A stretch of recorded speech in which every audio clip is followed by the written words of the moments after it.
So இந்த வீடியோவில் கருப்பு கவுனி அரிசி வச்சு கஞ்சி எப்படி செய்கிறதுன்னு பார்க்க போகிறோம். கருப்பு கவுனி அரிசியில் பொதுவாக கஞ்சி செய்வாங்க, அவ்வளோ டேஸ்ட்டாக இருக்காது. ஏன்னா கொஞ்சம் அது மருந்து மாதிரி தான் நிறைய பேர் சாப்பிட்றாங்க, வயசானவங்களுக்கு, நோயாளிகளுக்கு அப்படின்னு நினச்சிக்கிறாங்க.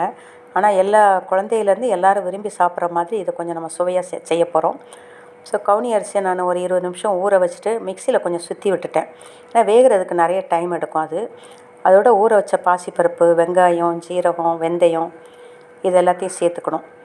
வெள்ளைப்பூடு கூட ஒரு 4-5 பல் போட்டிருக்கேன். தண்ணி அளவாக எடுத்துக்கங்க. ஒரு பங்குக்கு 2 பங்கு தண்ணி ஊற்றணும்.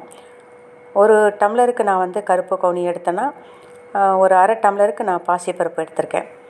அப்புறம் மிக்சியில் நல்லா சுற்றி விட்டால் சீக்கிரம் கொஞ்சம் வெந்துடும் அது. அப்புறம் நீங்கள் வேக வச்சு எடுத்துருங்க. ஒரு 5 விசிலே நல்லா வெந்துடும். முதலே ஃபுல்லாக தீயை வைக்கக்கூடாது. ஏன்னா கஞ்சியில் மாதிரி நம்ம உணவுலாம் சமைக்கும்போது வெளியே வரும், குக்கர்லேருந்து அந்த தண்ணி ரொம்ப வெளியே வரும்.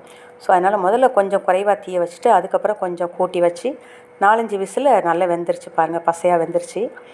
ரொம்ப பசையாக ஆனால் ரொம்ப களி மாதிரி ஆயிரும். அந்த மாதிரி இல்லாமல் ஓரளவுக்கு வெந்த மாதிரி எடுத்துருங்க. 5 விசில் கரெக்டாக இருக்கும். அப்புறம் கொஞ்சம் டேஸ்ட்டுக்காக நான் தேங்காய் பால் சேர்த்துருக்கேன். அரை முறி தேங்காயில் ஒரு 3/4 தேங்காவை மிக்சியில் சுற்றி பால் எடுத்திருக்கேன். அப்புறம் கடைசியில் கொஞ்சமாக ஒரு ஸ்பூன் நெய் சேர்த்துக்கலாம். நெய் சேர்த்தா இன்னும் டேஸ்ட்டாக இருக்கும். இது கண்டிப்பாக பிள்ளைகளுக்கு ரொம்ப பிடிக்கும். சின்ன பிள்ளைலாம் நல்லா விரும்பி சாப்பிடுவாங்க.